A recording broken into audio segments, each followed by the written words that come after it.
These are the study habits that are going to put you in the top 1% of students when you're completing your exams, because these are habits that are going to really separate you from other students. They are habits that are going to allow you to study smarter, not harder, that are going to make your study sessions so much more effective and improve your ability to be able to retain knowledge and apply it in an exam style situation. First things first, as soon as you get home, you're going to review the content from that day. If you have literally zero time that evening, fair enough. Try and get it done at lunch. You really want to be reinforcing content that you've learned within 24 hours of learning it, especially when it's new topics, new ideas, new formulae, because you know the next time that you go to that subject, next time you go to that class, you're going to be building on the knowledge that you learned in that previous lesson.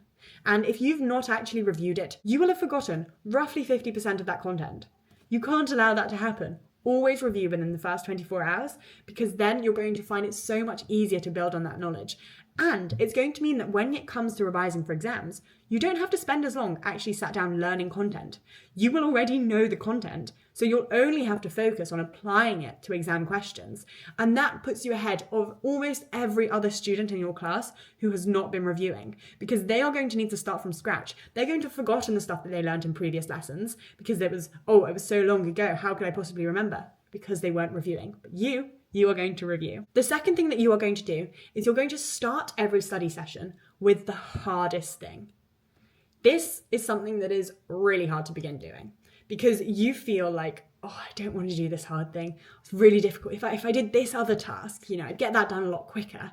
But that is the sort of mindset that means that you push the hard topics further and further down the line until it gets to the night before an exam and you realize you have not studied this topic because you kept procrastinating it. Do not do this to your future self. Those hard topics are not as hard as they seem. They're hard because you're avoiding them. And the more you avoid them, the less likely you are to want to do it, and the more you're going to convince yourself that these are really, really difficult.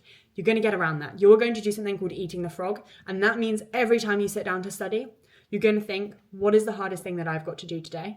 And you're going to begin with that, because you're going to get it done. You are going to get it done. And that's going to make you feel amazing. And that momentum, that motivation is going to push you to complete everything else on your to-do list, and you're going to feel amazing. The third habit that I really want you to stick to is you are going to review every single test that you are given. When you do a test, great, you get it back, you get it marked. A lot of people will just file that test away in their folder and never look at it again, but not you. You are so much better than that. What you're going to do instead is you are going to think about, how can I learn from this test? How can I use the results of this test to improve myself as a student, to grow, to really develop? How are you going to achieve that?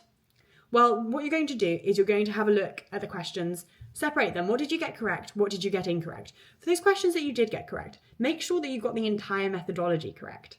Do you actually understand? Was this just like a lucky guess? Did you just sort of manage to do it? Which is great. There's nothing wrong with that. But you need to be honest with yourself and recognize that so that you can actually learn from that question.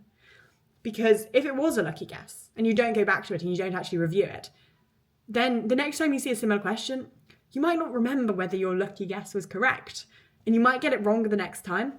You really need to be consolidating that knowledge. And now for everything that you did get incorrect, you should be repeating those questions.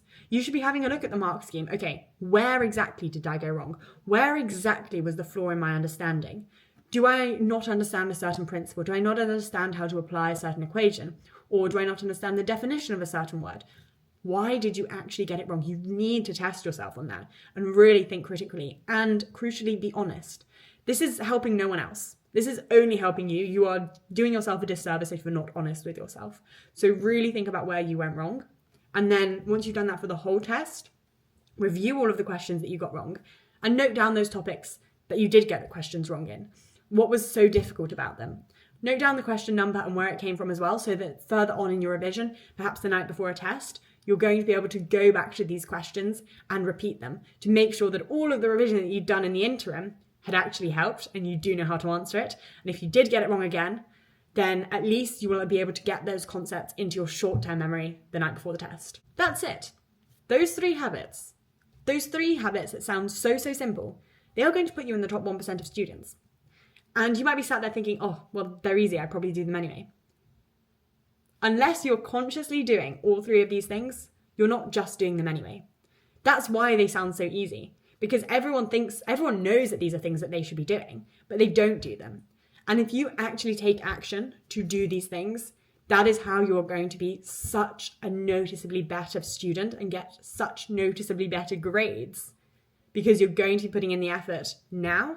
That means that future you that is sat in that exam room having to take this exam, they are going to be so thankful that you put in all of this work, because they know that you will have reviewed everything, that you will have actively built habits that are actually going to stick and help you, that you will have constantly been reviewing your tests, been reviewing lecture content, and you will have been making sure that you cover all of the content. Hope that helps. See you in the next video.